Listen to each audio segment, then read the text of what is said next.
I mean, this is the island that we must live. So is it hard for you, America, to give us back of what we own, or you'll be overthrown? Cause this my homegrown, so leave it all alone. I mean, I got the microphone and I preach to what is known. I reap what you sown and all you took control. Cause all these years my people moan and groan. I love how she goes, yeah, woohoo! Go, Amy. Mahalo nui loa for tuning in for another great show of the Songs of Sovereignty. We've got a great show planned for you today, but first we're going to pay tribute to the still sovereign Hawaiian Kingdom. Ko Hawai'i pai aina, our people, la hui o Hawai'i, our akua, our gods, our aumakua, our guardians, and our kupuna, our elders, our keiki and our opio, the children and the youths, and the makua, all our parents. Wherever you are, stand tall, stand proud, and sing it loud, because you are a Kanaka and you live in the sovereign Hawaiian Kingdom.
Kapua ke ali I pole nale nale nei ka vai e le ai ke o hoka luka lunua o ka uki no no hopu ke uki ke maka o ke kola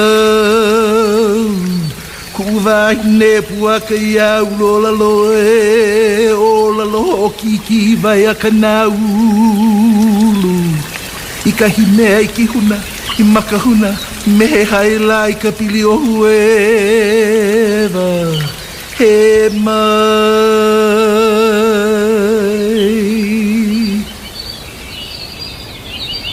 Ko ha'aheo e ku Hawai'i Mama kakaua ai nā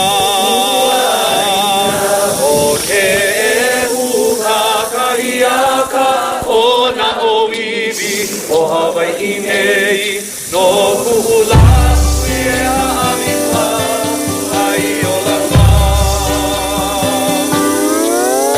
Ua mau ke o ka aina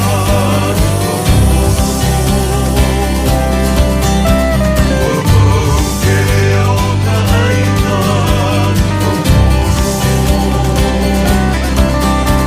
Ua mau ke o ka aina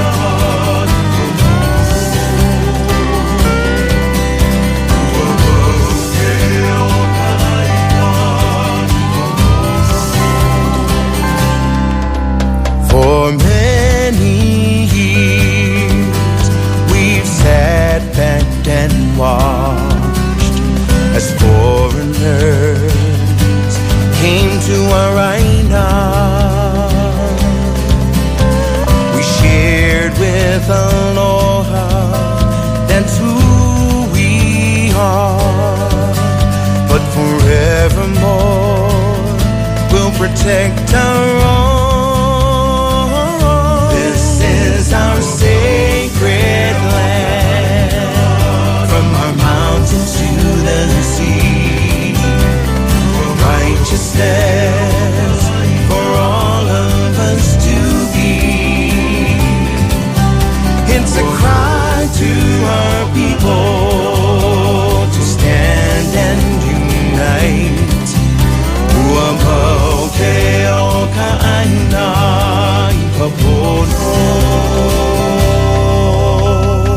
Land is our mother, she gives us life.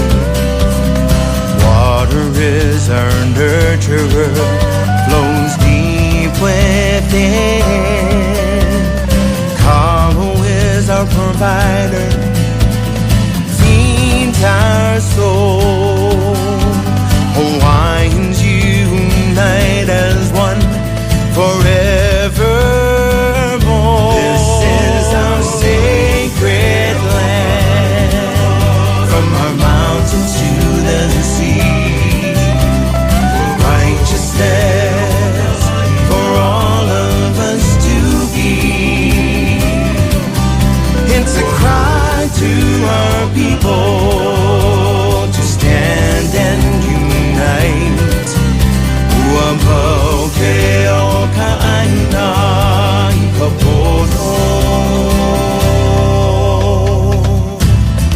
No more will we watch you tear apart our land. No more will we sit by as ancestors cry. No more will we listen to your fables and lies.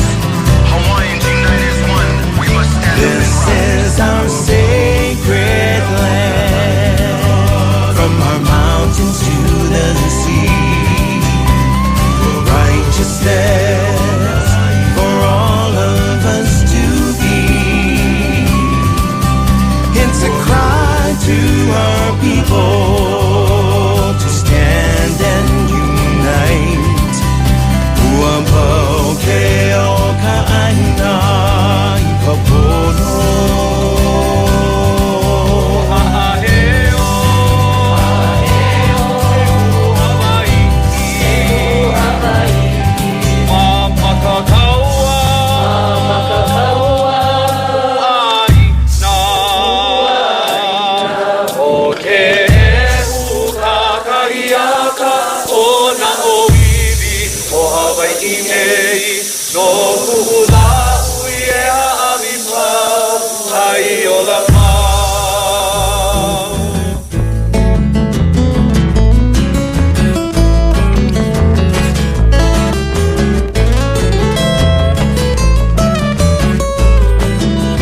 I never learned the history about my native land, but I was taught from childhood, you lucky you American. How things got to be this way, I was only told by mouth, and whatever my elders tell me, I listen without a doubt.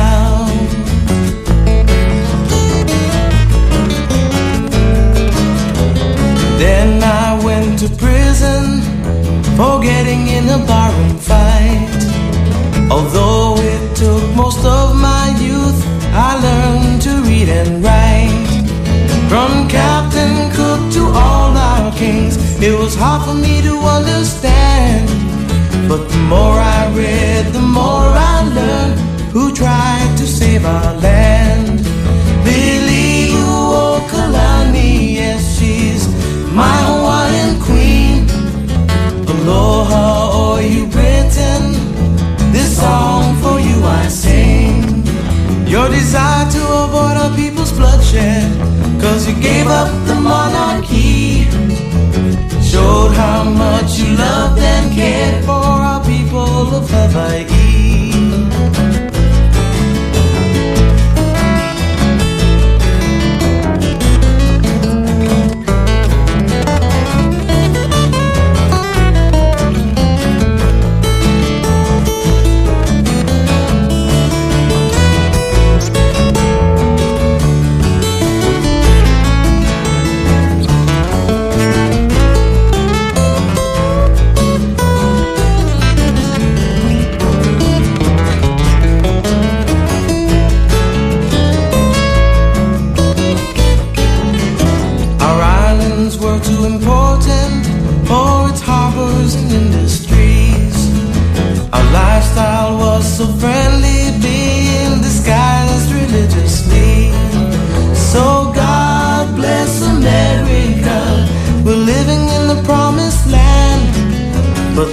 he wasn't made by you, my queen, and that's where the problem stands.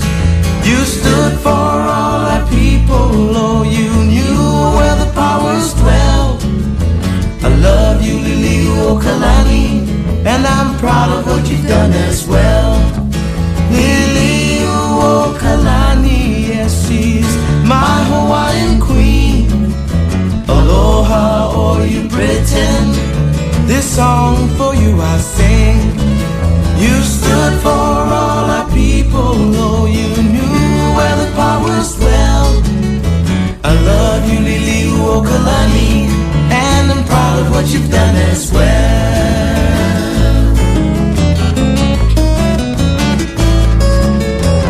Liliuokalani, my Hawaiian queen. Liliuokalani, my Hawaiian queen. Liliuokalani, my Hawaiian queen. Liliuokalani, my.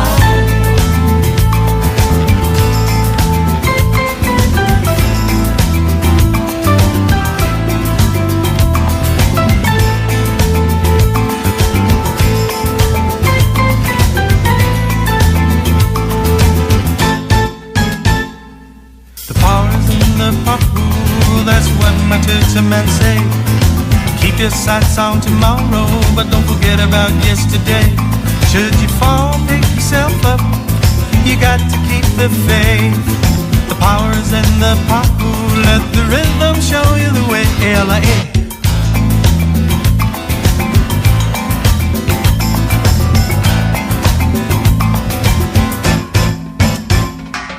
The power's in the pahu, and it has always been that way. With every pa'i on the la'i, revelations of a better day. Use your brain instead of wrong, and that will make you strong. The power is in the pahu, let the beat go on and on and on and on and on and on and on and on.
KKCR Hanalei, KAQA Kilauea. Ooh, I just love that song. That one is by Brother Del Beasley. He's a hunky Hawaiian cowboy from Kamuela, I think so. Waimea Kamuela area on Moku Okeawe.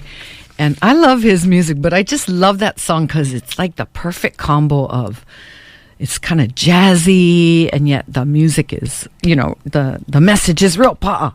It's time for Ealae. I'm Kaiulani with the Songs of Sovereignty. Thanks so much for tuning in this morning. I hope you're having a great morning. I am. It's a beautiful day in paradise, our sovereign Hawaiian kingdom, and I want to say some alohas. Right now, listening online, we have 7 countries. The Netherlands listening in. Aloha to you guys over there at Den Haag. Woohoo! I don't know if you know, but, in 1999, Dr. Keanu Sai and et al. Went over there to the World Court of Arbitration, to the Netherlands, to The Hague, and to prove that the Hawaiian Kingdom still exists. And I think so. We know now that it does. France listening in this morning. Bonjour. The Japanese are listening in. Our cousins over in Japan. Ohayo gozaimasu. Switzerland listening in. Gang over in Schaffhausen. Oh, Schaffhausen is a wonderful area in the Schweiz. It's a little bit north. It's kind of on the border between Zurich and Germany. And it's an area famous because you can go see the Rhine Falls there. And we used to go there all the time and stay in what's called a Waldhütte. And it's a cottage that's built in the forest. And you go and spend time there. And it's usually during the fall that you go do this. Well, this certain activity. And it's looking for mushrooms. And so everyone gets their families and they go stay in their cottages in the forest. And then they go wanderen. That's like to wander, to look. And Pilze suche, looking for mushrooms. And yeah, not the magic kind, the onolicious kind. Really, you can still eat out of the ground in Switzerland. That's because you guys have your corn over here. No. Tell Syngenta, to our Swiss listeners, tell Syngenta that it's much cheaper to grow it somewhere else because we're so far away over here. When you go visit the Swiss and you want to appeal to them to do something better for the economy and for the world, you have to show them the dollars and cents of it because that's where all the money is, over there in Switzerland. So good morning to our Swiss listeners. Mahalo nui loa and aloha for tuning in this morning. And of course, our Canadian friends who are idle no more listening in. I love you guys for getting up. All the Canadian women began this movement, the Idle No More movement. We jumped on board real fast.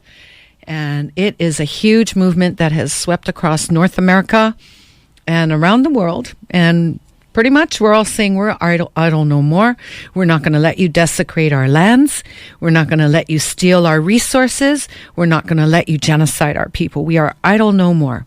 All right, listening in the United States this morning over stateside, in the so-called United States, as my girlfriend Deborah Rager, who is the DJ on a show called Moccasin Tracks.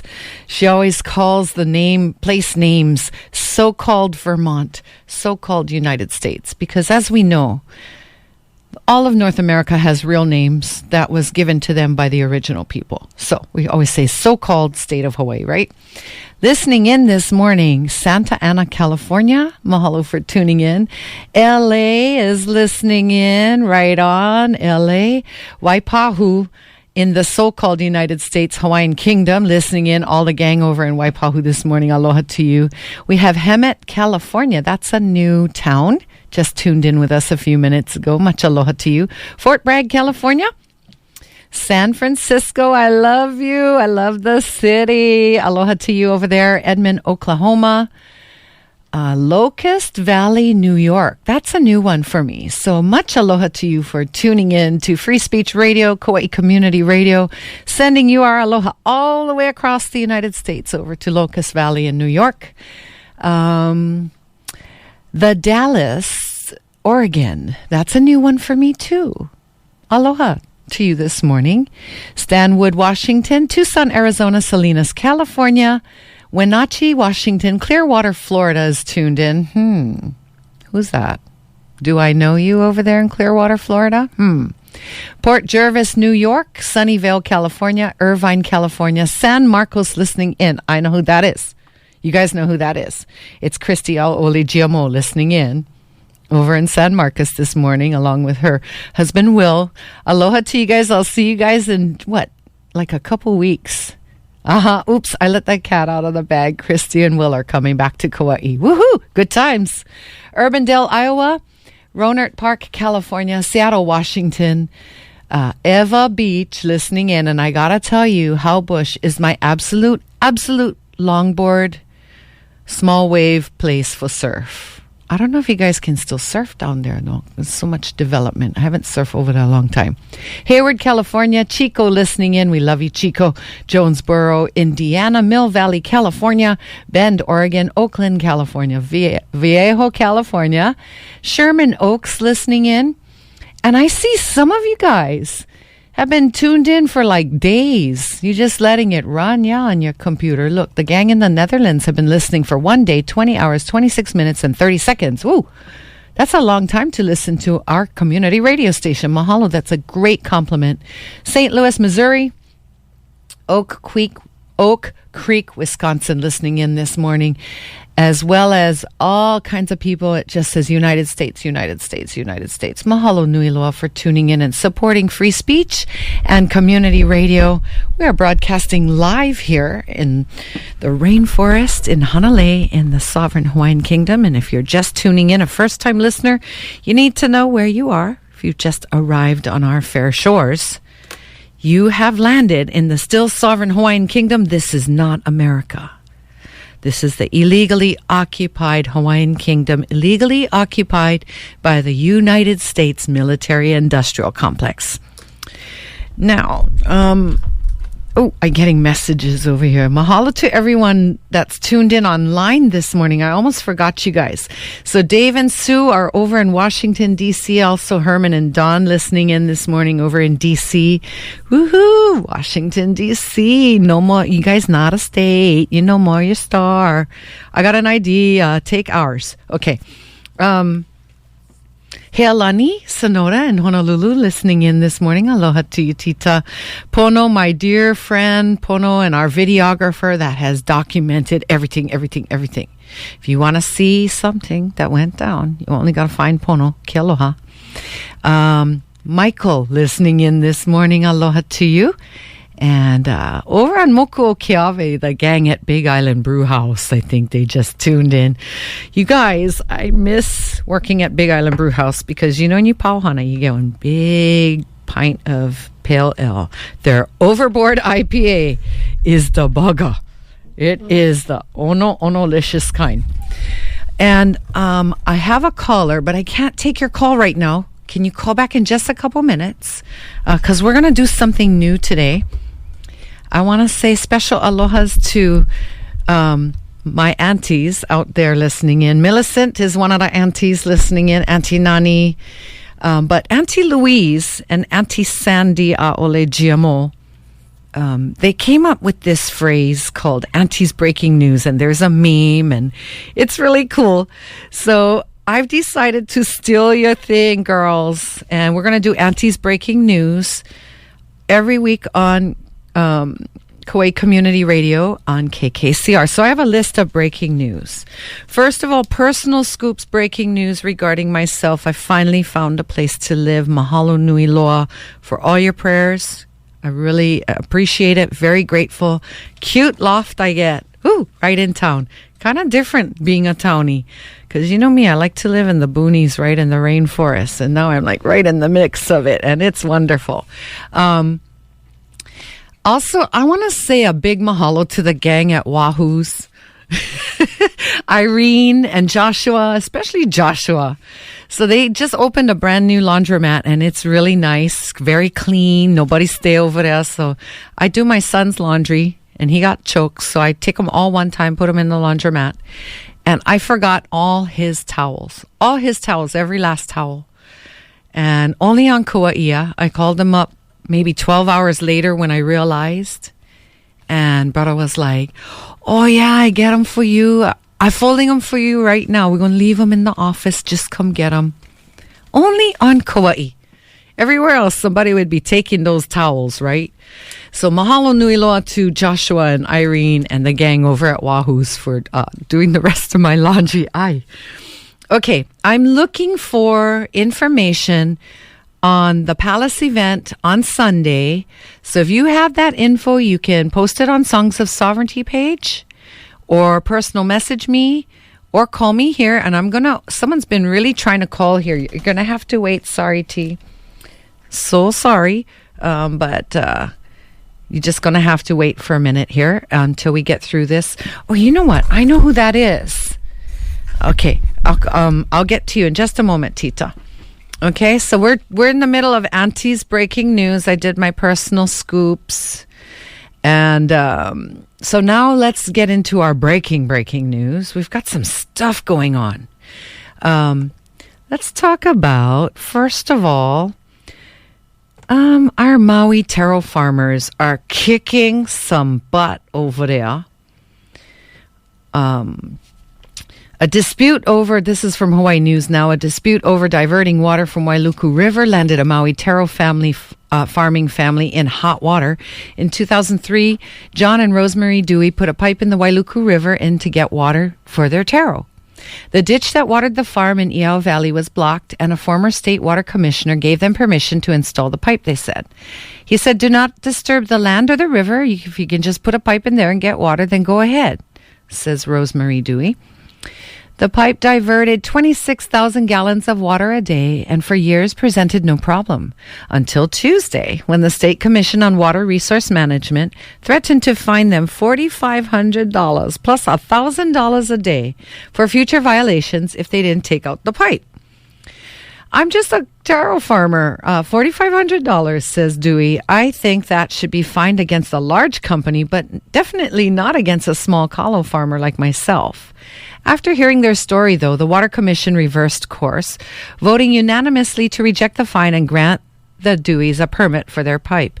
They also directed the staff to develop an expedited permitting process for traditional farmers. And what they're not saying in this article is the Deweys had applied for a proper permit in 2005. So thus comes the expedited permitting process for the traditional farmers. The decision is good news for the Deweys and other small farmers. Rosemary Dewey said that as a Hawaiian, she has traditional and customary rights to the water. But to further protect her rights, she also has been trying to get a state permit to access the water for 13 years. We just feel the commission can do a lot more than coming after Hawaiians and kalo farmers, her daughter Nani Santos said. The debate over water rights has been a long-standing issue on Maui. Ooh, you heard what I almost said. On Maui, with big companies diverting water from the river. We don't want to see taro farmers feel that they don't have a right to farm when the Constitution protects their right to farm, said Marty Townsend, director of the Sierra Club of Hawaii. Oh, that's so nice of you. Sorry. Oh, highest vibration. Okay. They have a priority use over the water. The Deweys said there are other taro farmers on Maui dealing with the same insufficient water like they were. We should make sure that we follow the permit and application process through the commission, Dewey said. But it shouldn't take the commission 15 years to respond to our application for a diversion. So that's the breaking news in East Maui. Congratulations to the Deweys and all of the gang over there that are engaged in battle right now with Alexander and Baldwin and the state of Hawaii and the county, because here's the real breaking news, okay? The water belongs to the Hawaiian people. The mine and mineral rights belong to the sovereign Hawaiian citizens of the sovereign Hawaiian kingdom. So you can look it up. Go Google it. I tell you no lies. And here on Kauai, we face, choke loads of guys coming over here and diverting the water. Most recently, we've been involved over at Waipahe'e, where a private property owner put not one, not two, but 3 iron gates over a public access road leading up to the waterfall, and further upriver has diverted water and is busily selling the water off to the farmers downstream. So here you have a private property owner. He went go steal the water, and now he's selling the water back to the Hawaiians that own the water. Yep, and we let it go on here in Kauai. So I'm going to put the kahea out to the water family. You know who you are. The water family. I'm asking you to get on it. Let's do this. I understand Uncle Liko is here and there's some stuff going on. So let's get our water back. Yeah? What you think, Kauai? I know that I've been really, really happy about all the rain because I figure, You guys like still water? Here's some water then, right? So that's the water trip. Okay, what else do I have for breaking news here? I have a whole list. Oh, speaking of the water family and breaking news, big mahalos to the gang who put in the bus stops in Anahola. And we talked about this last week, and a young lady called in. She said it made her cry. And every day you and I, we all drive by the kupuna. And you know, here on Kauai, it is really, it's like drinking water from the fire hose, all that we have to put up with here. Every effort is made on behalf of the visitor industry and big corporate developments. Absolutely zero is going towards the community. And if you're a county council member or a member of the fake illegal government listening in, shame on you. Shame on you that this family and friends, Dustin Barca and Kaili Ka'awai and gang, had to go build shelters over the bus stop for our disabled and our kupuna that catch the bus in Anahola. Shame on you, County of Kauai and State of Hawaii, fake State of Hawaii, that private citizens have to go take care when we are bringing billions of dollars in, yeah? Billions of dollars in, and with the host community, the people with the aloha that you guys selling every day, they cannot have a bus stop. So then they wanted to take the bus stop down, right? So then now I drove by today, though. They took it down so they can make it proper now. So the outcome was really good. They're going to make pour some cement and put the bus stop, what do you call it? They're like little pavilions so that the aunties and uncles and the gang have a place to sit when it's raining. I always used to think about that here on Kauai. Wettest spot in the world. And we no more protective anything. It's just like there's like a big denial that it rains here. No protective walkways at the schools hardly. No protective bus stops. Never mind no sidewalks. But yeah, seems like, our island, our government just not really interested in the private citizens, not so much. I'm hoping to have a call from Nomi Carmona in the 10 o'clock hour. We're going to go through again our candidates. And, congratulations, Kauai. We have more GMOs coming thanks to the lack of voting, supposedly. But I just got to say, I've been voting since I was 18 years old, and it never mattered. I still do it, but it just never matters. So I don't know if, they fake counting the votes or whatever. We just got to get this illegal government out of here. Okay. Bus stop, Maui water. Oh, Judge Amano. Congratulations, Judge Amano, for trying to kick sovereign Hawaiian citizens out of the courtroom during the TMT court contested case hearings last week. Yeah. Unreal, yeah. Unreal. I trip out on the whole, all of it. It's what's really fun is the day of reckoning is coming with the state of Hawaii courts. And it's going to be so fun to watch. So fun to watch. And in the coming weeks, we're going to be starting to learn about how to defeat them in court here. Megeso Ko's court case was dismissed with prejudice. And later on, I'll play a little video clip of Megeso defeating the state of Hawaii right here at the County of Kauai courthouse. All right, let's see. I'm going to take this call. Just a moment.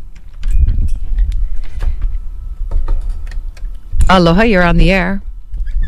Aloha. How are you guys this morning? Good. How are you? Wonderful. I was just driving to work, and I don't have a radio in my car, but when I got to work, my husband mentioned you guys were talking about the new bus stop in Anahola. Are you the young lady that called last week? No. No? Okay, well, tell us about the bus stop, because I'm thrilled. I think it's so awesome and I think it's so sad that our county and everyone else makes the private citizens do it. So what you got? Well, my daughter texted me on our way to school today to tell me they tore it out this morning. Yeah, but I thought they took it out and they were going to pour cement slabs and then put it back. Yeah, so I just wanted to put on the air that they were promised that they're going to build a bigger and better one. Okay, so who's they is going to build it? Oh. Funny, yeah? Who's they? Who's they? No, I wish I did. I just know that my Hanai brothers, Dustin Barca, and I mentioned this morning, of course, because I was so proud of the work he did, and his nieces and nephews are so proud of the work he did. Awesome. And then my daughter freaking out this morning, Mommy, they're tearing it out. And I asked her, he just said they promised they're going to build a bigger and better one. Oh, well, we'll keep an eye on it.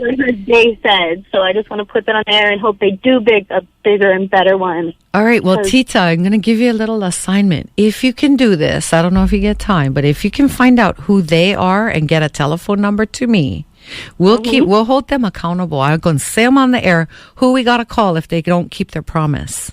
Exactly. Okay? Yeah. Exactly. Thank you, Auntie. Appreciate it. All right, sweetie. You have a great day. Aloha to you. Aloha. Good night. Bye now. And also, one more thing. To my big breaking news, we're going to go to the Turtle Island in one moment here. But I have I picked up these wonderful ladies last week in my taxi, and they were the highlight of my week. Wonderful ladies. They are Tibetan Buddhists, I believe. I'm not really clear. I'm a Nichiren Buddhist. It's kind of speed Buddhism. It's straight to the point, cause and effect, blah, blah, blah. You are just responsible and the kind, But one of the ladies mentioned that her massage table fell off the back of her truck between Ko'olau Road and Kilauea Road. Now, I would be really happy to find a massage table, but I know that if I found a massage table, it certainly belongs to someone. So if you found this massage table, please call 808-635-8049. 808-635-8049. And this is a massage table that was lost off the back of a truck between Ko'olau Road and Kilauea Town. Okay? 808-635-8049 if you find that table. And these ladies are what's called Tara dancers. And I didn't know what that is, but evidently Tara is the goddess of compassion. And they are going to be performing this Saturday out at Camp Naue, and it's open to the public, and you got to Google it. I don't have all the details in my head. I think there's like a small donation at the door. But they're going to be doing these dances. And in Buddhism and in these Eastern prayers, a lot of the traditions talk about when you're praying, it talks about how the gods and goddesses dance on your tongue. And I always like to imagine like a whole gang dancing on my tongue when I'm praying. And I think that's kind of a great visualization to know that when you're speaking holy words, the heavenly celestial beings are rejoicing right in your mouth and helping you create those great words. And in that spirit, I wanted to read one of the prayers. They gave me a prayer book. And, it's full moon. And right now, it's just, Kauai is the matriarchal island. It's time to honor the sacred feminine. Men, you want to be really powerful men and get things done. Honor the sacred feminine. Honor the sacred feminine. And here's a prayer to Tara. It says, manifest as Tara. This is a daily prayer. The fundamental nature of my mind is pure. Within me is an inexhaustible source of love, wisdom, and power. The purpose of all spiritual practice is to reveal and make contact with this. When ignorance is removed, unlimited wisdom and compassion and power arise. It is the mind's conditioning that limits understanding. Yes, absolutely. I will cleanse my mind of faults and develop beneficial qualities. This removes the obstacles to my path and creates beneficial conditions. Recognizing the interconnectedness of all, I will strive to be my best to manifest my enlightened potential, ever dedicated to benefiting all beings. I like that prayer. That's some good stuff. Really great stuff. All right, saying alohas Dr. Kaiulani Mahuka, I'm going to see you this weekend on Sunday. And just a little sidebar about the Aha Aloha Aina. The meeting had been postponed for a lot of different reasons. The gang planning the meeting, it was just really tough with scheduling and stuff. So we are going to be planning an Aha Aloha Aina meeting, and I will be posting that sometime by the end of this week. I'm just waiting, Kalama, for you to get back on me at me on some dates, but I'm just going to throw together a meeting. It might even be at the beach park. I don't know, but we're going to do it because Kauai is the only one that has not had our Aha Aloha Aina meeting. And for information on Aha Aloha Aina, the Hawaiian polity, you can check out ahaalohaaina.com or on Facebook as well, Aha Aloha Aina. And that is, the conveners are Healani Sonoda and Dr. Kaiulani Mahuka and all that gang. And it is the answer and the correct thing that we should be looking at the Department of State instead of federal recognition, FedRAC, at the Department of the Interior. And for more on that, check out their webpage. So now my biggest breaking news that I'm just thrilled about is watching the Dakotas resisting the pipeline. And the other day I saw this thing. It said, President Obama, when he took office, he promised the Native American people that he would be building the future. He'd be helping to build the children's future. And then underneath it said, who knew he meant a pipeline? It's so true. So, okay, hang on a second here. A call to action, resisting the Dakota Access Pipeline. Okay, and I've seen pictures. I saw one article that said 200 guys on horses were riding back and forth, and blocking the access to the pipeline. They've got people sitting down, people blocking. So here is, this is for ongoing updates. You can go to standingrock.org. And this Thursday evening, the 18th, on American Indian Airwaves, 7 to 8 p.m., there's going to be a big briefing. So it says here, part one is the call to action, resisting the Dakota pipeline. Ni Wikoni, water is life. LaDonna Tamakawa Stewin, Brave Bull Allard, and Standing Rock Dakota Lakota Nations. Join everyone for a part of a continuous series on the hundreds plus people at Sacred Rock, Camp of the Sacred Stones, resistance to the Dakota Access Pipeline. So that's coming up. And you can go to, again, standingrock.org for information on the action that's coming up. You can contact their tribal government there at standingrock.org. And here's a telephone number if you want to participate. It is 701-426-2064. Email proclamations, resolutions, and or letters of support, which may be emailed to Steve Sitting Bear, Standing Rock Sioux Tribe External Relations, at ssittingbear@standingrock.org. ssittingbear@standingrock.org. We can all email them and let them know how we feel about this. So again, email proclamations, resolutions, and letters of support. Email to Steve Sitting Bear at ssittingbear@standingrock.org. Part 2, resisting Mexico's state-sponsored terrorism and education reform. And that one is coming up. That's going to be the second part of the show on Thursday evening at American Indian Airwaves. And that is KPFK-FM 90.7 in LA, 98.7 in Santa Barbara, 99.9 in China Lake, 93.7 North San Diego. Okay, Christy, so you guys can tune into this show and get the big scoop on the Dakota Nation and the resistance to the pipeline. And you know what? It's coming. It is coming. The people are idle no more. Here's a song going out to all of our Native American brothers and sisters. This is Buffy Sainte Marie with The Power is in the Blood. And you're listening to KKCR, Hanalei.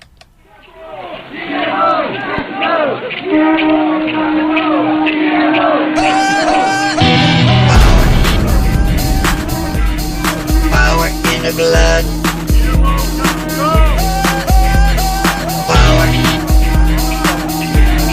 Power in the blood. Power in the blood. Power in the blood. Power in the blood. Power in the blood. No time for spin doctors' medicine.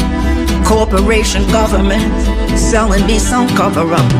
Weaponizing pesticides, poison in my groceries. Nothing but another drug, a license they can buy and sell. No, I don't mind dying. I don't mind dying. I don't mind dying. But when that card comes, I will say no, no, no to war.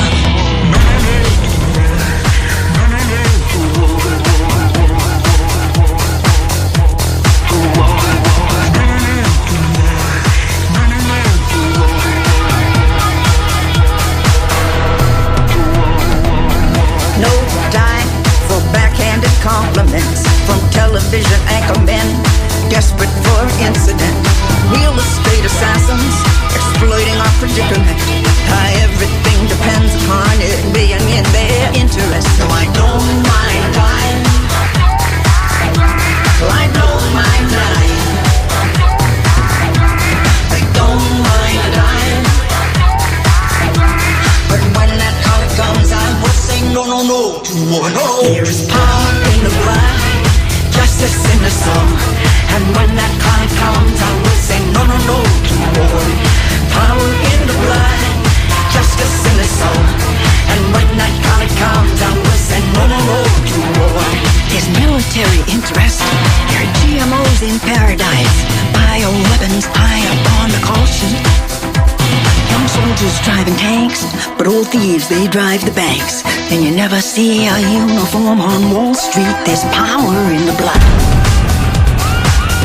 There is power in the blood. There is power in the blood. There is power in the blood. So I don't mind dying. I don't mind dying. I don't mind dying. But when that call comes, I will say no, no, no to war. There is power in the blood, justice in the soul. And when that call comes, I will say no, no, no to war. Power in the blood, justice in the soul. And when that call comes, I will say no, no, no to war. Power in the blood, justice in the soul. And when that call comes, I will say no, no, no to war. Power in the blood, justice in the soul. And when that call comes, I will say no, no, no to war. No, no to war. No, no to war. No, no to war. No, no to war.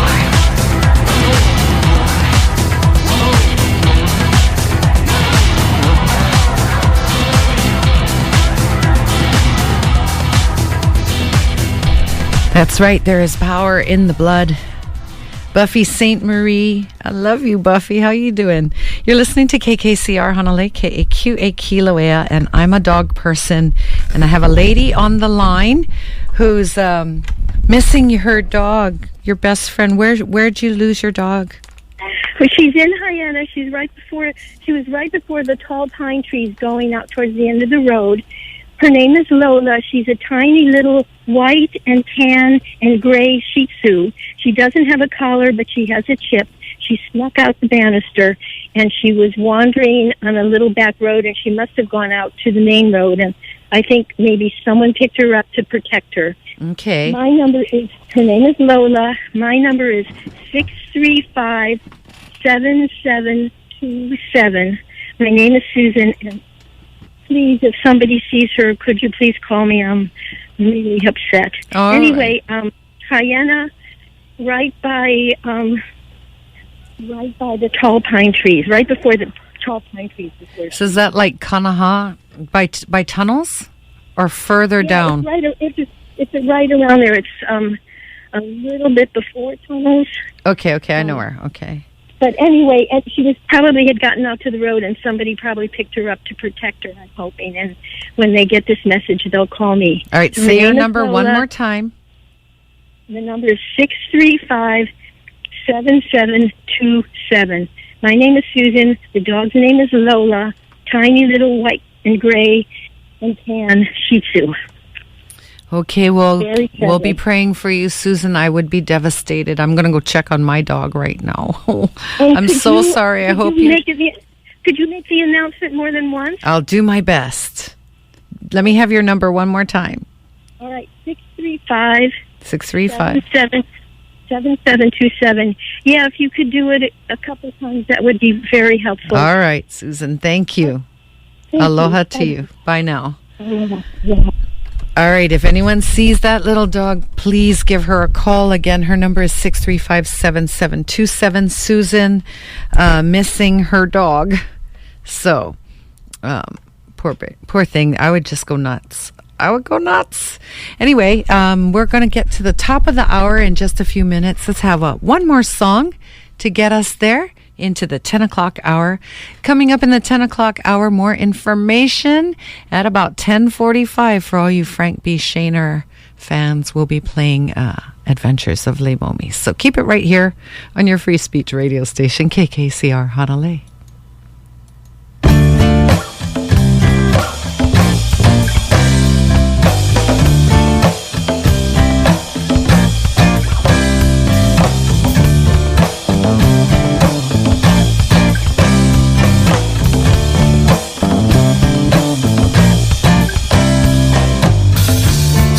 Searching for a way to be like my kupuna who came before me. And please forgive me, 'cause I couldn't see this old pony you left for me. Hawaiian kingdom, Hawai'i kingdom, and occupied kingdom.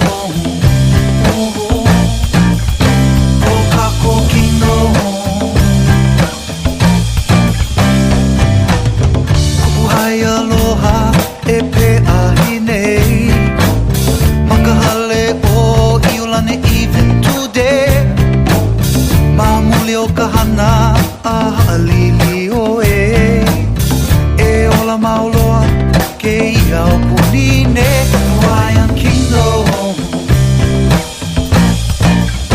Hawai'i kingdom, and occupied kingdom, Okako kingdom. Stars and stripes, they indoctrinated me. In schools they fed me a false history, but no joint resolution could ever take from me my aupuni, my nationality. Hawaiian kingdom, Hawai'i kingdom, and occupied kingdom.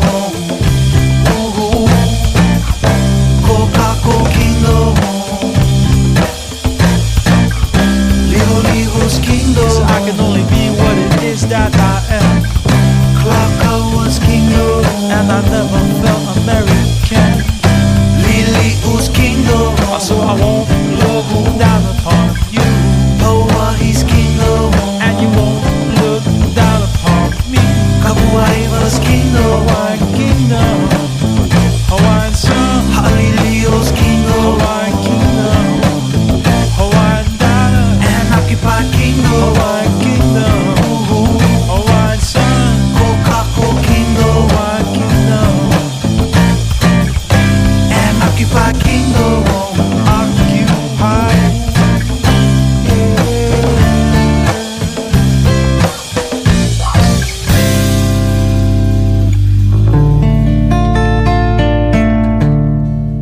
KKCR Hanalei, KAQA Kilauea. It's 2 minutes shy of 10 a.m. And I'm Kaiulani with the Songs of Sovereignty. Thanks, Al, for tuning in and for all your messages, all your phone calls, all the support. I love it that so many people love this show and support me. Thank you so much for listening in this morning. Programs like Songs of Sovereignty are made possible by listeners like you in partnership with our generous underwriters and our affiliates.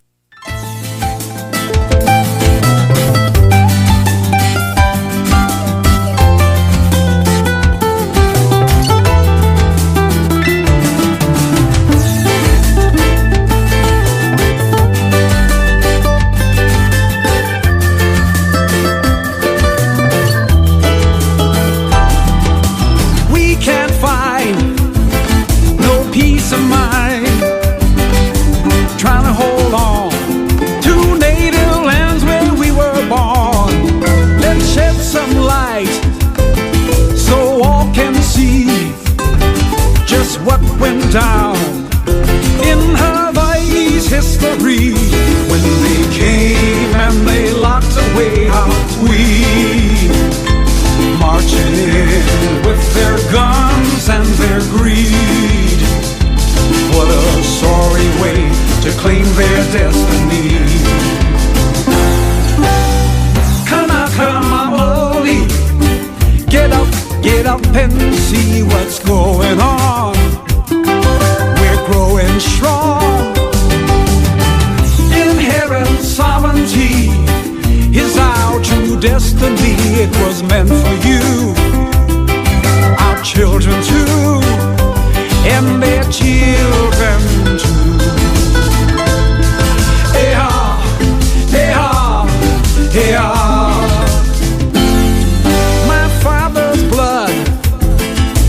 Flows in me, it runs in my sons.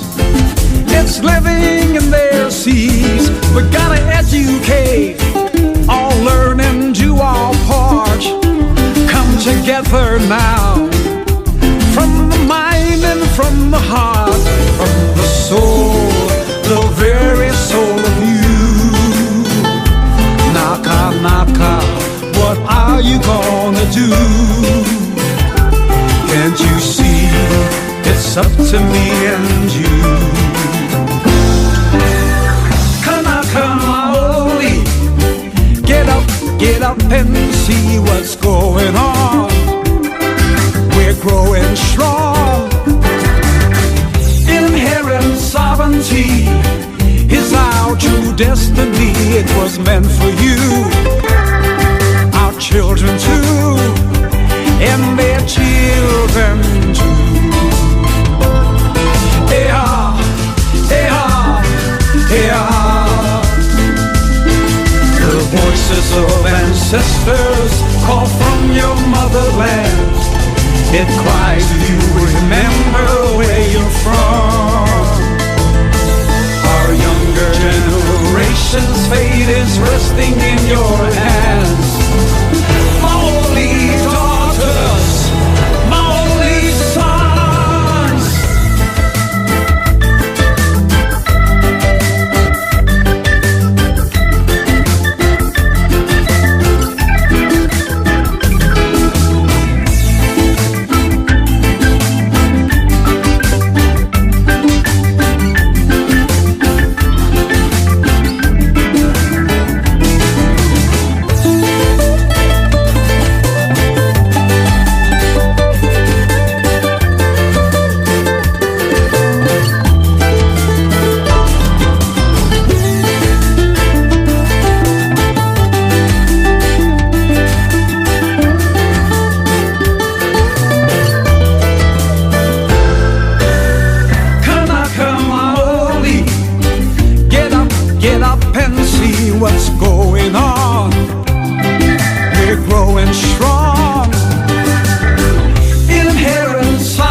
That's the situation that we're in Hawaii. We're a colony, and colonialism is everywhere present, not only in the physical plant that is Honolulu and the University of Hawaii, but in the classes, who gets to take the classes, who's admitted to the university, how much money is available. So when I come into the classroom, I'm already conscious that all of these students are the product of 200 years of colonization or more. And almost all of our students are Hawaiian.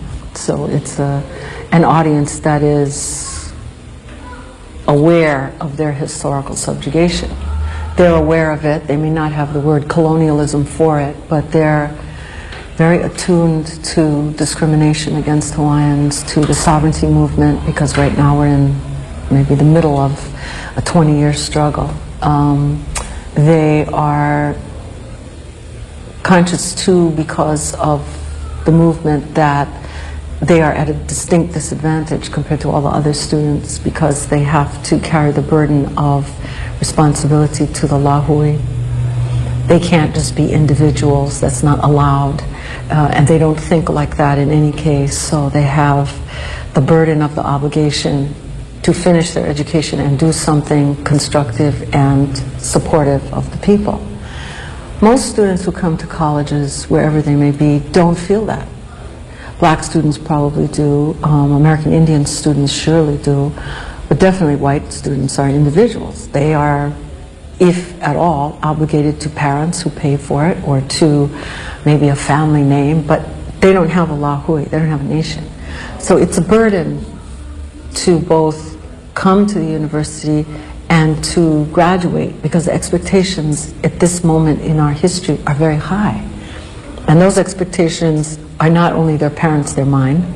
I tell my students, you are not only fortunate, but you are obligated, and you can do whatever it is you decide personally or culturally is your talent and your mission, if you want to use that word, but you have to do something. There's no individualism that runs your life that takes precedence over the lahui. And that's a burden. And it's a burden because they're the poorest students, they have the largest families, they have tremendous debts. Hawaii is very expensive. All my students work, for example. I don't have any students, even the scholarship students, work, even those that have financial aid, because they cannot afford to live in Hawaii. And if they try and move out and not live with parents or family in general, then they have 4 or 5 students in one place. And then I found out there are specific difficulties for students themselves. For example, I have students that live in the dormitories from the neighbor islands, and they call themselves legals and illegals. And I said, well, what's an illegal? It's interesting because it conjures up illegal aliens and all this sort of continent shifting between Mexico and Los Angeles.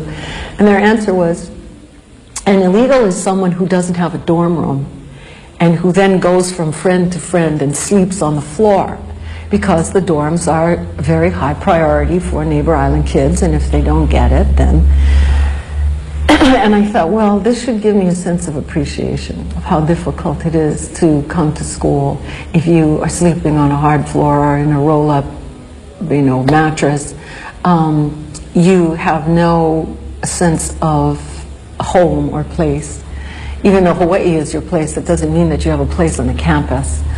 And they all work, which working campuses mean less time for studies, less time for discussion. For example, hanging around after class. Nobody hangs around after class. And I personally really miss that, because then I don't have any I don't have any time with them. So all my time with my students is organizing time. And those are the words of Haunani K. Trask. Kalamai, talking about the difficulties that our students face here. I always have visitors that ask me about our educational system. We're, I think, number 47 on the roster as far as our educational system is. And our students, I wanted to play that for you. I went to my son's house this morning, and where he lives is right by Kapaa Elementary School. And the traffic just getting in and out to drop the kids off is crazy. And I've been, my sons lived there for 7 years, and I noticed today that there had to be 3 times the amount of vehicles. And I thought, well, are people just having more kids, or do more people have cars? But the truth of it is, we've got the same 3 high schools that we've had since I was in high school, but I think we have triple the amount of students in the classroom now. So for those of you who think that, being part of the American dream, the point I'm trying to make here is at the time of the illegal overthrow in 1893, Hawaii had a 98% literacy rate. Nowhere in the world has ever come close to that. Today, number 47. So that's just part of Auntie's breaking news. And I'm going to have some more breaking news. I'm waiting for a couple phone calls. But this was the main one I was waiting for. Aloha caller, you're on the air. Hello, Kayo. This is Liko. Aloha. Yeah. How's you? Okay, I'm fine. I'm fine. Very busy and still putting together all the pieces of our puzzle here after the month-long trip up to retracing Queen Liliuokalani's journey in 1897 to file her protest with the State Department, and so that mission was completed. You were there along with one of the advocates and organizers and movers, shaker and mover, Kalama Niheu. Yes, I love Kalama. Soli was there, and Laulani was there to receive your folks. The information was passed on, but I was thinking, KKCR. just let me just share overall what Thank you the experience was. Aloha. And I'll sort of start with, we went on a train, Laulani and I got on a train in San Francisco. It was a 3-day ride to New York. And when we went to the dinner car that night, they have a dinner car there, and they and you don't really know, unless you have 4 people, you're going to be sitting with someone else. So the first couple that we sat across from, of course, you just kind of thrust. It's kind of like this blind date kind of thing. You don't know who or what kind of people you're going to sit with. So after we sat down, exchanged names and introduction, and then, of course, the questions comes up. Where are you from? From Hawaii. Oh, well, what are you doing here? Why are you in America? So we shared the story of Queen Liliuokalani, and then was informed by these people, his husband and wife team from Utah, who were just returning from the refugee camp in Greece that is set up for the Syrian refugees. Wow. A number about 60,000, where this fellow and was the head of the camp there. Mm-hmm. And he just totally took it upon himself to go there with his credentials and his expertise to aid in the crisis of the Syrian refugees. And when they found out about our situation, his wife particularly, who I'm sure working as a team, could not believe, as everyone that we encountered in our month-long trip, including the State Department security, who had to vet every document. They read the Queen's protest. They read the letters that they were eventually going to come downstairs, and the Secretary of the State was going to officially stamp the receipt of these documents, one of which was the refiling 119 years to the day of Queen Liliuokalani's protest. So it's a game of chess. Okay, we got our queen back, but it doesn't mean that we won the chess game, not by any means. But it means that reference is clearly upfront and filed on our behalf in the context of an international application to the Hawaii question. Okay, and that's one thing I wanted to share, was that everyone and I mean everyone, because we talk about the honest American. Okay? And truly, there are people who could not believe that after 120 some odd years now, that there has been no conflict anywhere else in the world. So that we can compliment ourselves and our kupunas for having what could be termed as the longest standing nonviolent resistance to military occupation, to a coup d'etat. Okay, a military, U.S. military insurrection that supported a takeover and the imposition of a provisional government that is now morphed into what is known as the Corporation State of Hawaii under the U.S. federal Constitution, which is supposed to recognize interests in equity. Okay. Mm-hmm. So, in New York, let me back up a little bit. So along the train ride, it was very, I don't know, people who ride the train, a couple of people commented when they found out we had gone by train. They said, yeah, the real people take the train. It's like the people who want to see the land. I love riding the train. And it was exactly along the way, Laulani had a hardbound copy of the Queen's story. And in it, there was a section that she had me read that had to deal with a prophecy. Actually, Queen Kaiulani Wait, Liko, excuse me, you're getting really distorted. Your voice is getting really distorted. Am I okay now? That's better, yes. Okay. That she actually spelled out in her book, quite detailed of the situation that we are facing now. Okay? She says this in her book. She predicted 119 years ago the situation that we would be faced with, but not that it was irreversible or that there was something that could be done. She just sort of said, this is what we're going to face. So then we got to New York, and the Hokulea was there. Again, the Hokulea was kind of like they've always been kind of like under a gag order. The Polynesian Voyaging Society, very much attached. Their whole take is, let's keep it culture and let's keep politics out. But we will sail under Malama Honua. Okay, we're gonna nurture our home.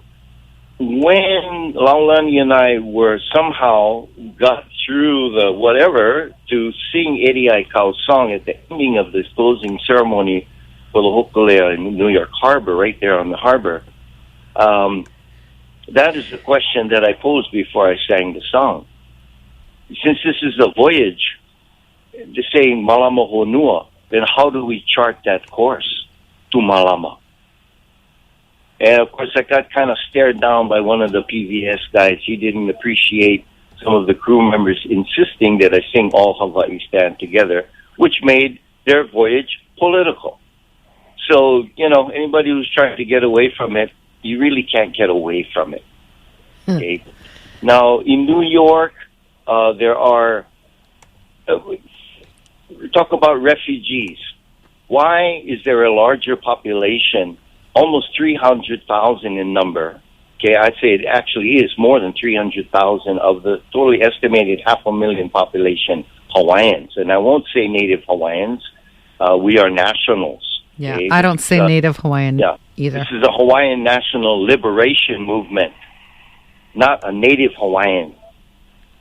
And that's a distinction that needs to be, more articulated and perhaps in the future representing ourselves as such, especially in the international context when international national liberation movements are exactly what they are.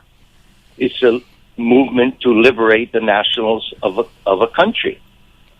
And that's what we're dealing with. I'm not talking about sovereignty. We're talking about being liberated from forced into servitude and the slavery and total domination and imposition of foreign rules or no rules at all and just ruled by the gun, which is, pretty well documented. Okay. So refugees, right. Our people have left. Many of them, sure, by choice, opportunities. When you when you look at the situation of here, why have so many left? It's very obvious why. And eventually, after we left Washington D.C., when we went to the West Coast down in L.A., people were really concerned about this Naya Aupuni thing and confusion. And I think I cleared the confusion when I said this issue of Hawaiian, the Hawaiian political issue is not an issue of rights subject to the state, to the foreign corporation, which is really the provisional government carried over. This is an issue of interests as heirs, as nationals of a country. Okay? And when I said that to them, then it became clear of why they need to be involved. Okay? Because they have an interest, and their interest is in equity. This is money. This is finances. Similar to, I caught the last part of how Nani, the kinds, talk about the students, Hawaiian students coming in. Okay, right. Of course, we're not in charge of the books. That's basically it. And the university's problem, the problem we have with the university was when really has accelerated the takeover of lands and access to resources. On one hand, you have the state corporation, which now we have the admissions, we have case histories that clearly reveal that the state has known that it had obligations, that the property, land rights, the exclusive rights to the heirs were always there. They just some fancy footwork of deletion here and a deletion there, and we'll bring up a little bit of the original statute, but we're not going to bring it all. That evidence is clear that the state has known all along that the rights, our rights, either as vested rights, royal patent, ali'i, or native tenant who had no boundary, is still existing, and we're good to go, and the kingdom is alive. Okay. This is the situation that we're facing. So another thing that I thought about when I came back, and I watched myself, what I was being drawn to. Where do you go? Okay, you made the trip. So what? Now what are you going to do? And I had to kind of sit for a while, just quietly, actually for quite a while, found myself not speaking, but more absorbing and searching for the essence of what the message would be from this trip. And the message that came to me was, if only our Hawaiians knew that it's better that by embracing the whole of the group, we can have everything that we need, and the world and the people of the world are waiting. It's up to us now. So unity, that's all we need. It's a slam dunk. It's a Cinderella story for us. So that being said, our work now at home, how do we deal with the division, okay, that has been created by the corporation so that they can maintain the status quo and,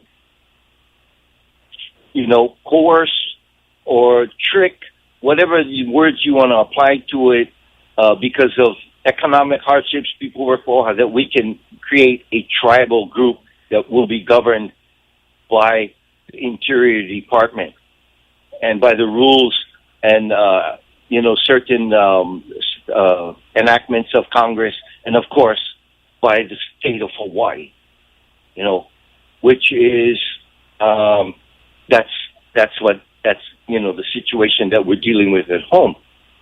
Another thing that has come to me as I've been observing, just feeling, the governor, all the officials here of the municipal, the corporation, let's call it spade a spade. We'll call it the militia. Okay, that they need a briefing. They need to be briefed because before I went up on this trip, I had called in a couple of times, and people are aware that I had filed a petition with the United Nations. Okay, some people said it was the wrong place at the terminology, et cetera, et cetera. Okay, and I must share that the document was received by the Secretary General.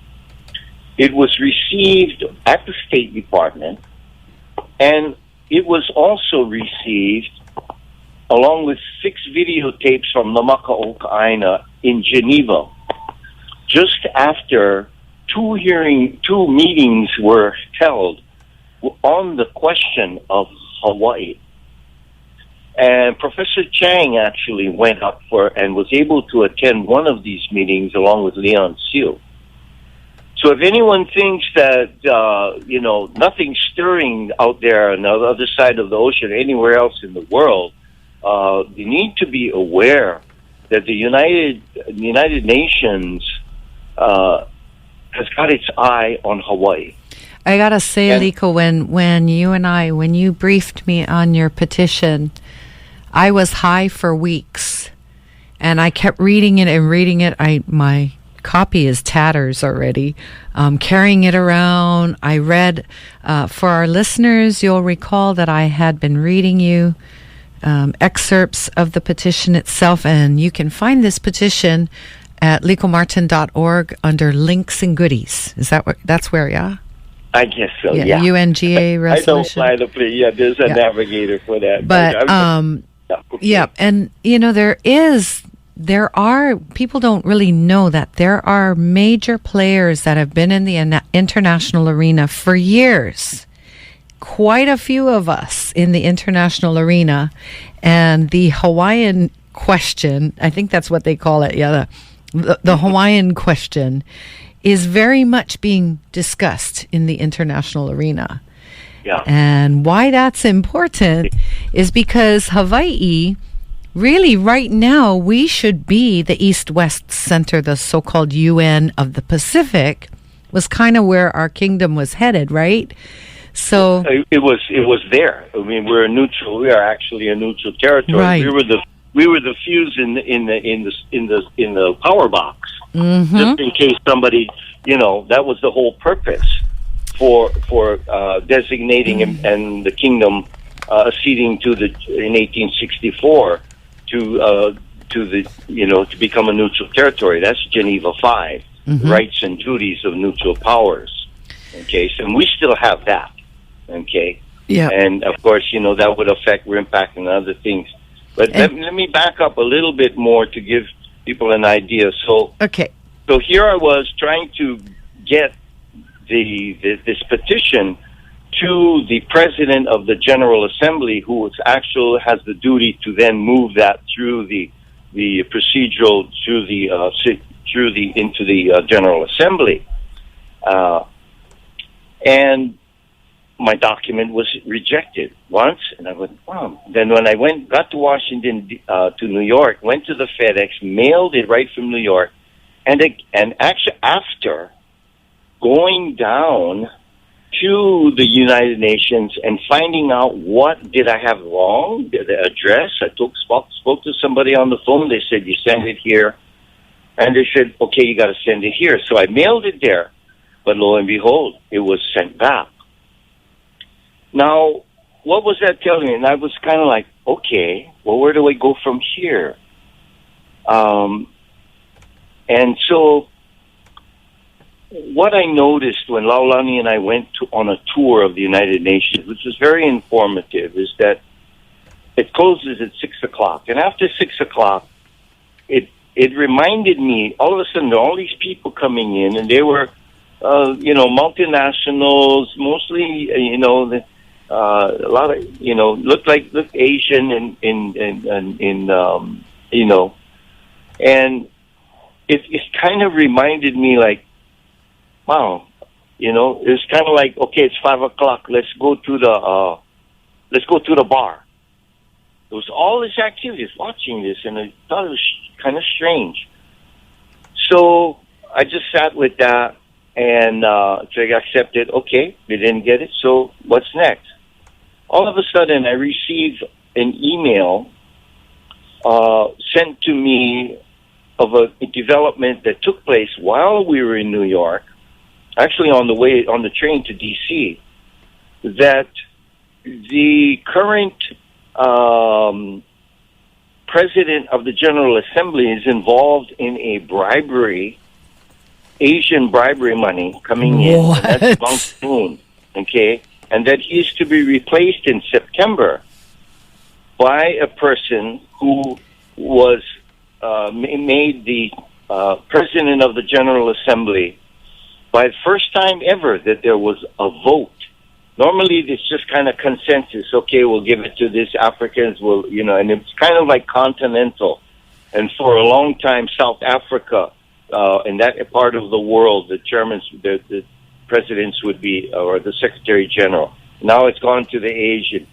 Well, this next, by a vote, the next chairman of the next president of the General Assembly is a sixth-generation Fijian whose agenda, if anybody wants to look it up, I don't have the website or anything, but it's public information.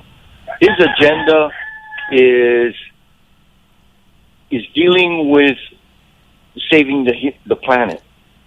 And his agenda is to de-acidify and the Pacific Ocean, and it's all green, it's all eco. Completely eco when you look at it, to the point where in the last, one of his points is unless, he says his agenda will be that the Polynesian, that the Pacific peoples, the Pacific nation states must rise to come forward with their culture, their application of their indigenous science, physics, to prevent the elimination of the human race because of global warming. It's such an exciting time. I'm sorry to interrupt. I got to do a little station business. But it's such an exciting time, isn't it, Liko? I mean, the desecration has tripled time, overpopulation. I mean, here at home in the microcosm, I call Kaiulani the microcosm because we got it all here, don't we? And it's if you are from here and you're aware, you can see all of it. And especially like with my job, I drive around all day. All I do is surveil the kingdom all day long. I see everything. And it's such a microcosm for the world. And it's so easy if you think about our problems here at home, what's happening in our movement, and then how it ripples out. Because to me, sometimes people, how you'll say, oh, this is happening. They'll be like, oh, well, it's happening all over the world. This is Kaiulani. It ripples out from here. This is what people don't understand. This is the microcosm. And it's very, very, it's very difficult not to get depressed. And, when you know what you're facing on this planet, look who the presidential hopefuls are, blah, blah, blah. And then we get news like this, that a Pacific Islander is now the head of the General Assembly of the United Nations. And it's like, the yin and the yang of it all, the coming and the going, the ha-ha, no. Anyway, I've got to take care of some station business. Liko, how long are you going to be around? Well, I'm returning actually, but thank you for asking that. I'm returning actually going back Friday because there's an event that has been scheduled at Iolani Palace on Sunday. I'll be joining you there. You what? I'll be joining you there for that event. Okay. Do you want to talk about that event real quick? I've been trying to get more information. Sunday, I just know that there's an event. I was actually on the Lomi table at Thomas Square, and I like Thomas Square. It's another issue. Okay. Right. And I mean, I can share because here the city now wants to turn Thomas Square, which is that's the whole precedent. Thomas Square is so important, and they want to deface it. They want to turn it into an amusement park, concessions, and everything. Upgrade it, so they say. Bring it into the new world park order or whatever. Yeah, we saw what they did with International Marketplace. Their idea is just, So what happened? Like a strip mall. But Yeah, I gotta do this station business. You want to stand by or? Yeah, sure. Just Okay. I think it's kind of important what we're talking about. Yeah, and I was also Thomas looking Square. at Laulani's video that she had spoken on. But anyway, why don't you just go ahead and we'll do this business in a little while. Go for it. So what happened was people were informed they had to do you get a permit, right? Okay, and then one of the groups wanted to emu, and so they had to get a permit, and they actually got a permit to do an emu there.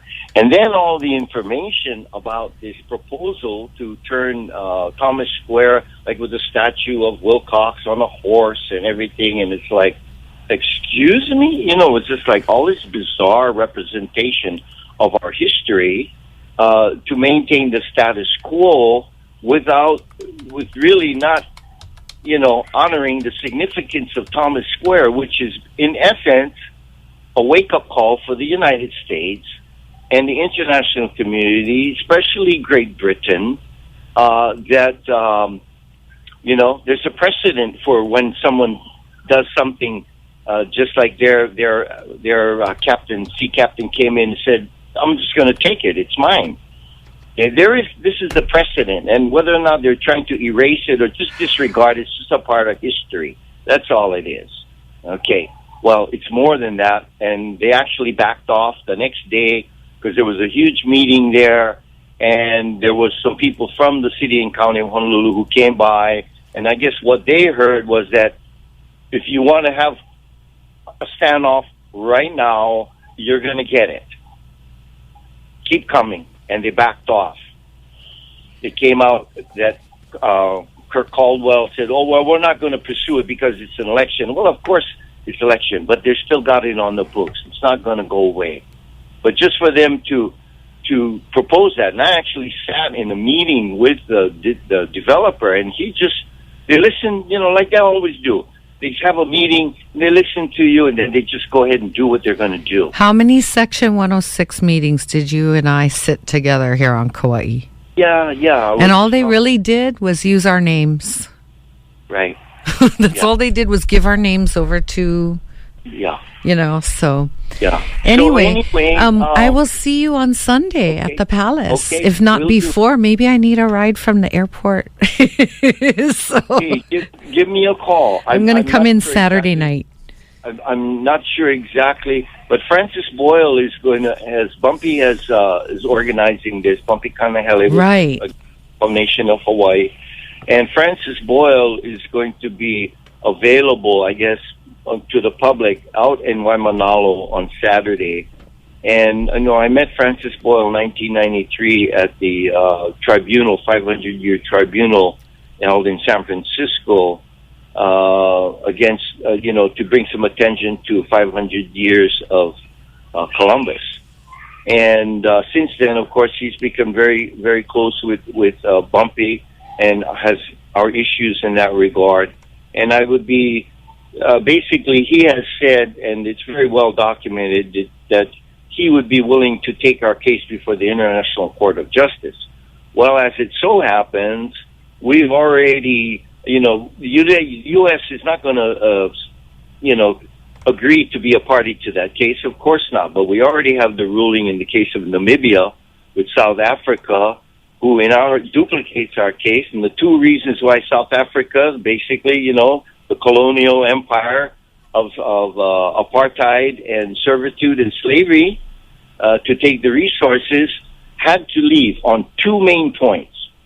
One of them was that there was no annexation, and the second one, that the sacred trust of humanity that is still in effect under the United Nations, it carried over from the League of Nations, that the sacred trust was breached. And that's what we have in this situation with the United States and the coercion and the collaboration of elements of the state corporation here to undermine, to breach the sacred trust. In 1959, they breached the sacred trust when the United States informed the United Nations that the requirements under Chapter 11, which is the Declaration on Non-Self-Governing Territories, was fulfilled. and Hawaii is cheap. That's all a lie, total lie. Their documents to the United Nations, U.S. documents to the United Nations said it was annexed. But then in the section on land tenure, they say there are lands specially set aside for use by the native inhabitants on the island of Molokai and the big island of Hawaii. They're set aside for the exclusive use. The territory has the use and occupancy of the land. However, the title is held with the nation. And they're talking about us. So they've known it all along.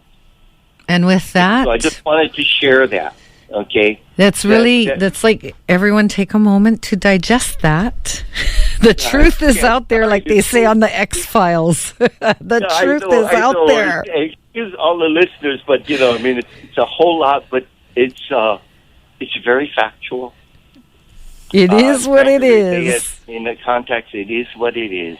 Right. And here we are. The kingdom is alive, and I'll be interested to see what direction and what application Professor Boyle, who has, you know, of course, represented the Palestinian people in their struggle there to get their water wells back. In essence, that's what happened when the Israeli state was created there. They took the wells. Right.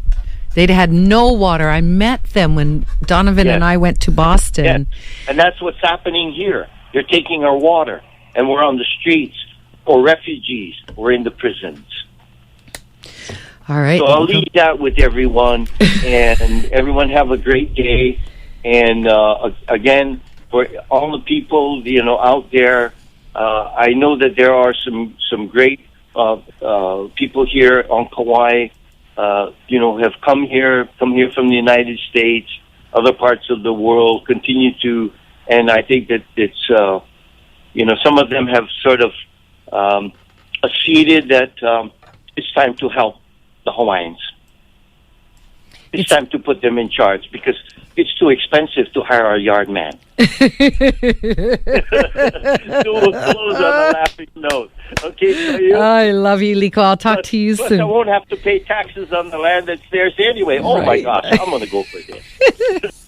It's really good news. It's really good news, Hawaiians. It's really good news. We're sovereign, and it's all ours. That's the good news. And we're not poor. Yeah, and with respect to the Naiaupuni thing and the whole thing with the Hawaiian Homesteads Organization, I mean, they got to get real.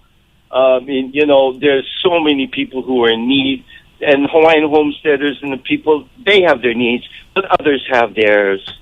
Also. Yeah, you know, it was not the Naiaupuni gang who built the Anahola bus shelters, okay? These people that are spearheading Naiaupuni, that are squatting in Anahola, have millions of dollars. Yeah. But it was not them that went go build the bus shelters. By the way, I wanted to mention, again, when we were in Washington, D.C., and we were in Brian Schatz's office, you were there with us, right? Yes. Okay. And Maisie Hirono, of whom, you know, I engaged with her one time in the... I was all mad because he was eating Spam all week. Never mind, keep going.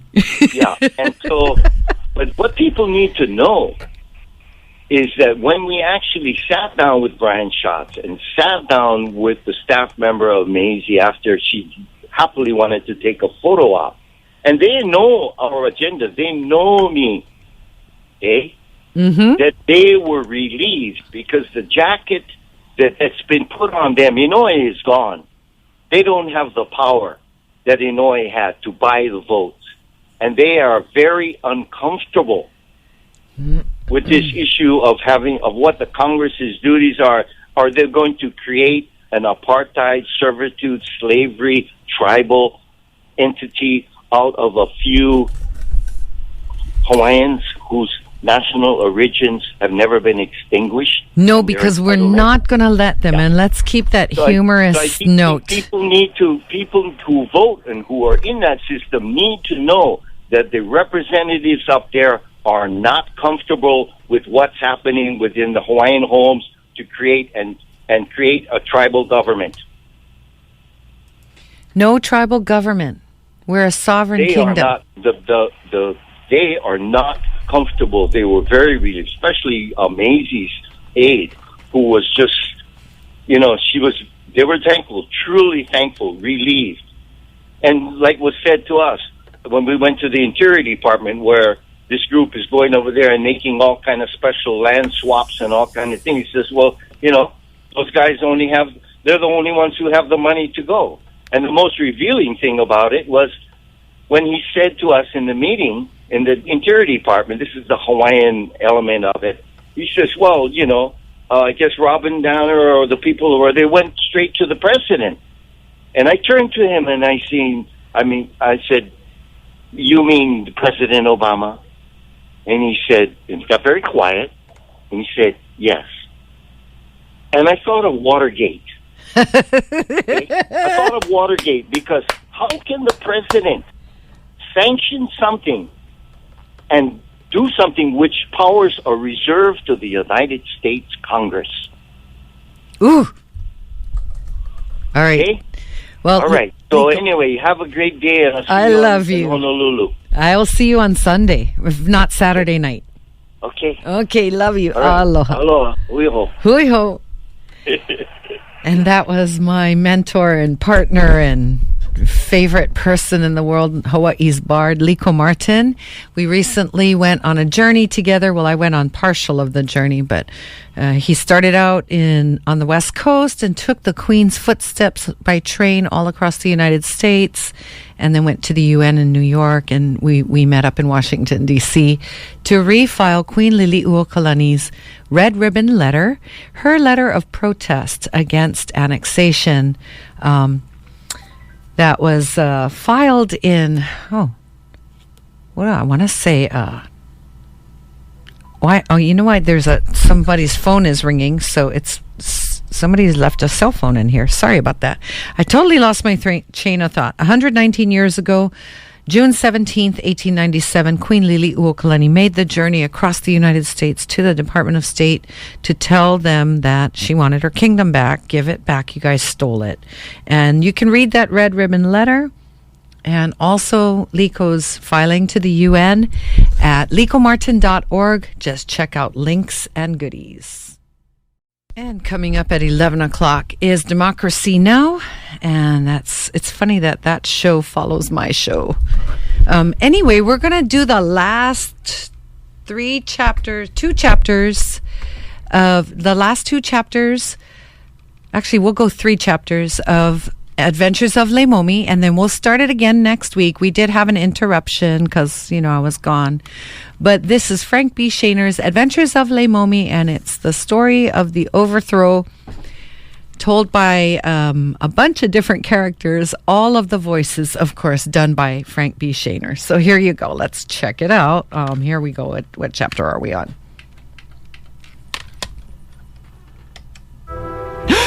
As the story opens, the big Hawaiian, standing 6 feet 8 inches tall, weighing in excess of 350 pounds with 2% body fat, knew the time was now to assume the attack. Akua was on his side. He turned and looked at his huge cannon, nodded his head back and forth. Then he took off his shirt, revealing his massive body, shoulders the size of Maui. His neck looked like the neck of a rhino. His huge barrel chest heaving in the sun back and forth. His gigantic arms that looked like monkey paws readied. And Big Mac said, Gige, I'm not asking you men to follow me back down this hill. I'm going it alone. Hey, Big Mac, hold it. I gotta say this. Hey, buddy, you get one big body, boy. I'm not kidding you. Yeah, Malo. And with that, the big Hawaiian positioned his koa-like 3 legs underneath this enormous cannon and hoisted the tremendous firepower onto his right shoulder and stood up. Whoa. Oh, this bugger more heavy than I thought. I get him. Hey, big Hawaiian. Look, easy, brother. Watch out for your go up. It's going to drop, brother.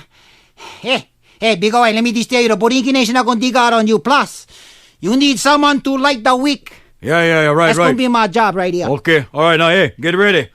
Get on my shoulders. And, hey, keep in mind, there's no light in my head, eh? Ready? All right, up, yeah. Whoa, Big Mac. Hey, brother. What? Whoa. Shit, brother. This is incredible from up over here. Brother, you can turn a little bit to the right or what? To the right, for what? No, I like see if I can spark my house. Come on, Kiki, for crying out loud. Get more serious thing. No, a little bit to the right. Oh, I get a nosebleed. This buggy is high. Oh, there, right over there. South Point side. Gee, unbelievable. Gee, this is a different perspective from up over here. Big Hawaiian. What? Go ahead, brother. Lead the charge. Marlo. Ready? Charge!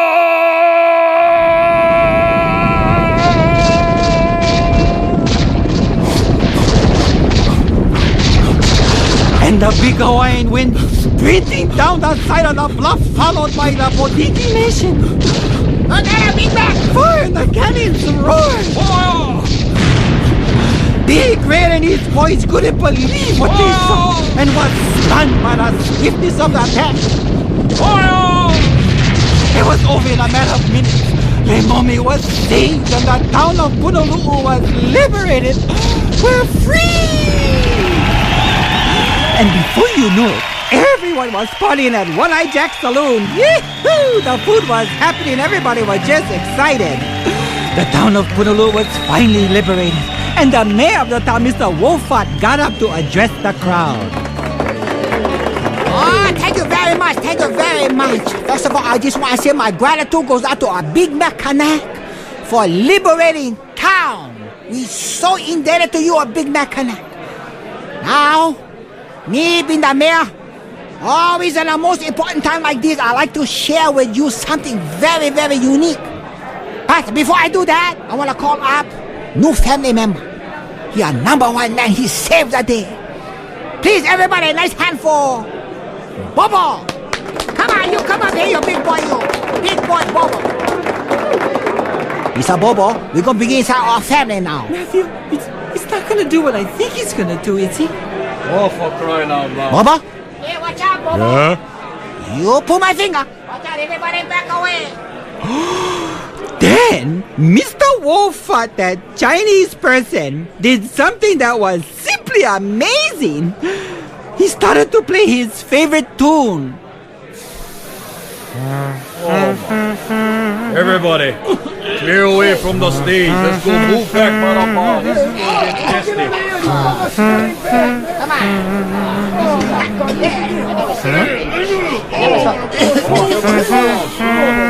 Come on, let's go.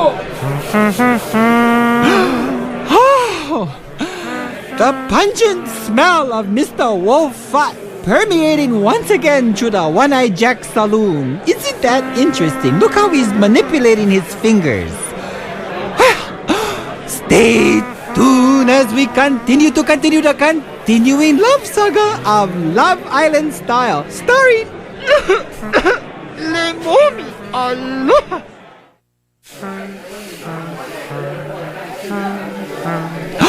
As the story opens, the party is still raging. Big Mac, Kanak, and Leimomi are in each other's arms talking about the future. Oh, this is just beautiful. Kinky Bodiki and the rest of the Bodiki Raiders are just sprawled out every which way. Oh, just a fabulous, fabulous moment. Then, all of a sudden, Leimomi felt a tap on her shoulders. Excuse me, madam. Higgins! Where did you? I thought you was dead. Higgins, I don't believe it. Are you okay? Oh, most definitely, sir. I've been waiting for you, sir. I had no doubt in my mind that you would win. My job, sir, is to serve Leimomi.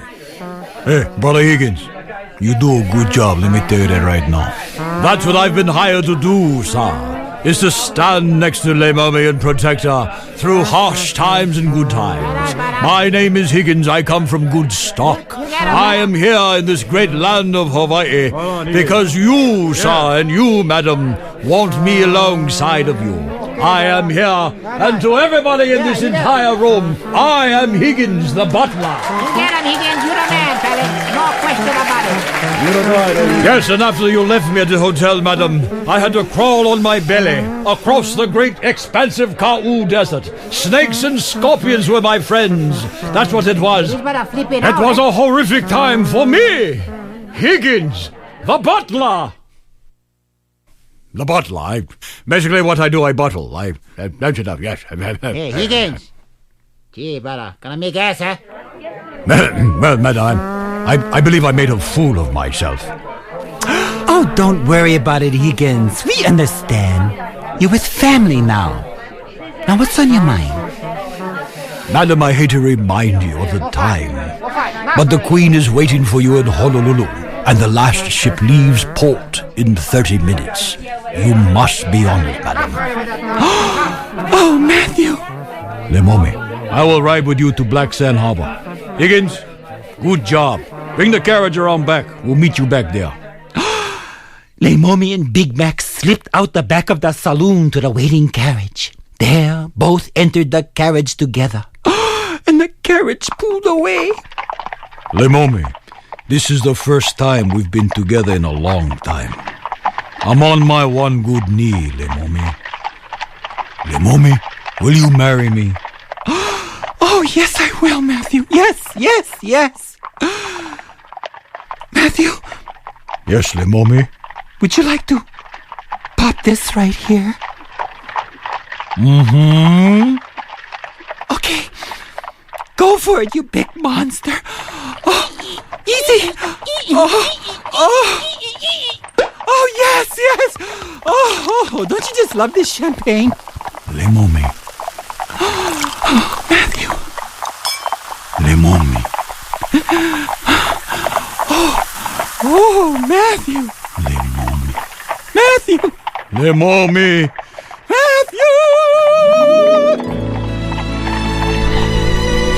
Finally, those two are stuck together like a big links to Puhaku.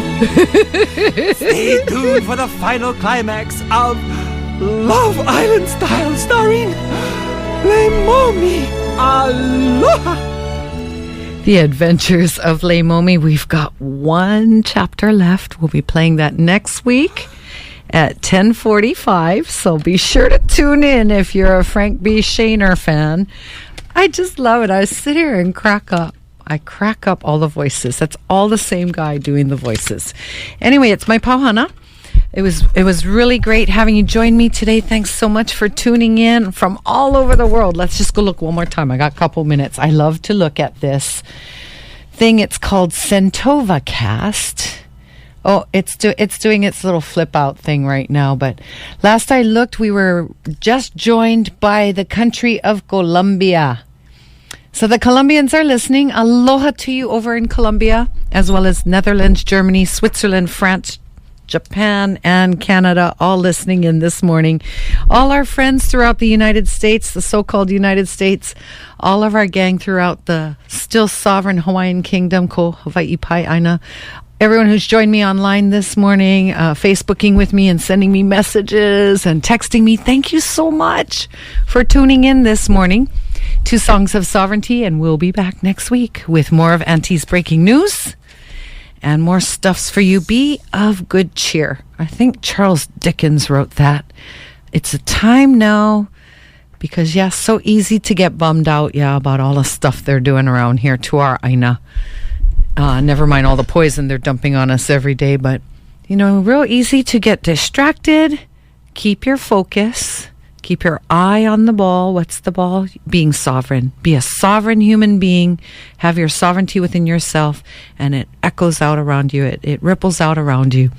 Until we meet again next week, I just want to tell you, keep up the good fight. Pay attention. Watch your back. Pray hard. Malama ike kahi ike kami kahi. Malama pono. I love you. Coming up, Democracy Now! And Democracy Now! Is made possible by listeners like you in partnership with the Greenery Cafe. The Greenery Cafe in the heart of Lihue, one block off of Rice Street on Akahi Street, serving flavorful and organic soul food, wraps, smoothies, herbal iced teas, desserts, and vegetarian meals. Located in the lush garden setting near Tip Top Cafe. Call in, takeout, and catering available. Open Monday through Friday for breakfast and lunch. The Greenery Cafe, hearty, healthy soul. 246-4567 or online at thegreenerycafe.com. Mahalo nui loa for supporting Kauai Community Radio. Again, I'll see you next week. And I'm going to go drive taxi in a little while. Please drive carefully, okay? All you gangs out there. And I know, too, I get, the more you drive, the greater the possibility of something happening. There's a lot of vehicles on the road. More than I've ever seen on Kauai. So please be careful out there and quit tailgating me, okay? Because I'm not going to go faster. Until we meet again. Aloha, mahalo mapono, hui ho. I love you.